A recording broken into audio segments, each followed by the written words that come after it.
യൂറോപ്പിനെ ആക്രമിക്കുമെന്ന മുന്നറിയിപ്പുമായി Russia. America നൽകിയ ആയുധങ്ങൾ യുക്രൈൻ റഷ്യക്കെതിരെ പ്രയോഗിച്ചാൽ ആണവയുദ്ധം നടത്തുമെന്ന് റഷ്യൻ പ്രസിഡന്റ് വ്ളാഡിമിർ പുടിൻ. ആണവായുധങ്ങൾ ഉപയോഗിക്കുന്നതിനായുള്ള നിയമങ്ങൾ പരിഷ്കരിക്കാനും തീരുമാനമുണ്ട്. ഇന്റർനാഷണൽ ഡെസ്കിൽ നിന്നും ഐസൻ ജോസ് ചേരുന്നുണ്ട്. ഐസൻ, ഈ യുക്രൈന് പാശ്ചാത്യ ശക്തികൾ മിസൈലുകൾ അടക്കമുള്ളവ കൊടുക്കുന്നു എന്നുള്ളൊരു കാര്യം വാർത്ത പുറത്തു വന്നിട്ടുണ്ടായിരുന്നു.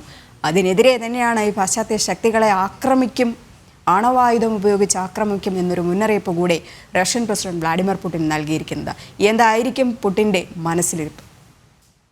രജനി, തീർച്ചയായും ഒരു ആക്രമണം നടത്തും എന്ന ഒരു മുന്നറിയിപ്പിലൂടെ റഷ്യൻ പ്രസിഡന്റ് മുന്നോട്ട് വയ്ക്കുന്ന ആ കൃത്യമായ സന്ദേശം എന്ന് പറയുന്നത് തങ്ങൾക്കെതിരായുള്ള ആക്രമണങ്ങളെ പ്രതിരോധിക്കാൻ തങ്ങൾ ആണവായുധം വരെ പ്രയോഗിക്കും, അത് വലിയ വിനാശത്തിലേക്ക് നയിക്കും. അതുകൊണ്ട് തന്നെ കാര്യക്ഷമമായ ഇടപെടൽ ഈ വിഷയത്തിലുണ്ടായി ഇത്തരത്തിലുള്ള ആക്രമണങ്ങളിൽ നിന്നും യുക്രൈനെ പിന്തിരിപ്പിക്കുക എന്ന മുന്നറിയിപ്പ് തന്നെയാണ് പ്രസിഡന്റ് ഉദ്ദേശിക്കുന്നത് എന്ന കാര്യത്തിൽ, റഷ്യൻ പ്രസിഡന്റ് ഉദ്ദേശിക്കുന്നത് എന്ന കാര്യത്തിൽ തർക്കമില്ല. നമുക്കറിയാവുന്നതാണ്, അമേരിക്ക വൻതോതിൽ ഇത്തരത്തിലുള്ള ആയുധങ്ങൾ, അതായത് മീഡിയം റേഞ്ച് ആയുധങ്ങൾ യുക്രൈന് നൽകിയിരുന്നു. യുക്രൈന് നൽകിയ ഈ ആയുധങ്ങളൊന്നും തന്നെ യുക്രൈൻ യുദ്ധത്തിൽ റഷ്യക്കെതിരെ പ്രയോഗിക്കരുതെന്ന കർശന നിബന്ധന അമേരിക്ക നൽകിയിട്ടുണ്ട്. അത്തരത്തിൽ ഏതെങ്കിലും നിബന്ധന ലംഘിക്കുകയാണെങ്കിൽ യുക്രൈനുള്ള പിന്തുണ പിൻവലിക്കുമെന്നൊരു നിലപാടും അറിയിച്ചിട്ടുണ്ട്.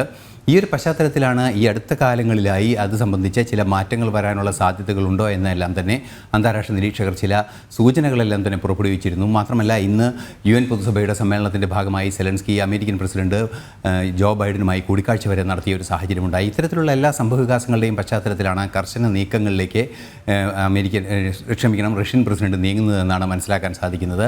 യൂറോപ്പിനെ ആക്രമിക്കും, അതുപോലെ തന്നെ അമേരിക്കയ്ക്കെതിരായ നടപടികൾ ശക്തമാക്കുമെന്ന ഒരു നിലപാട്, ആണവ യുദ്ധം വരെ നടത്തുന്നതിനെ തങ്ങൾ മടിക്കില്ല എന്നൊരു നിലപാട്, യുക്രൈൻ യുദ്ധത്തിൽ അത്തരത്തിലൊരു നിലപാട് സ്വീകരിച്ചാൽ തങ്ങൾ എടുക്കുമെന്ന മുന്നറിയിപ്പ് നൽകുന്നത് ആ വിഷയത്തിൽ മറ്റ് ശക്തികളുടെ ഇടപെടൽ കർശനമായി നിയന്ത്രിക്കുക എന്ന നീക്കത്തിൻ്റെ ഭാഗമായി തന്നെയാണ്.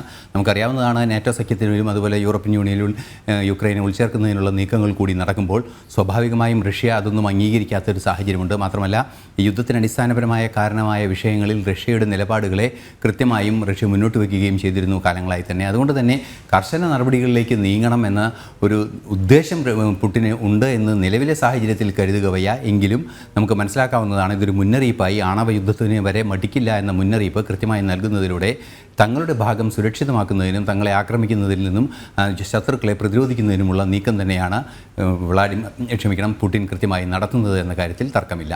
ശരി, എന്തായാലും പാശ്ചാത്യ ശക്തികൾക്കൊരു മുന്നറിയിപ്പ് തന്നെയാണ് റഷ്യ നൽകിയിരിക്കുന്നത്.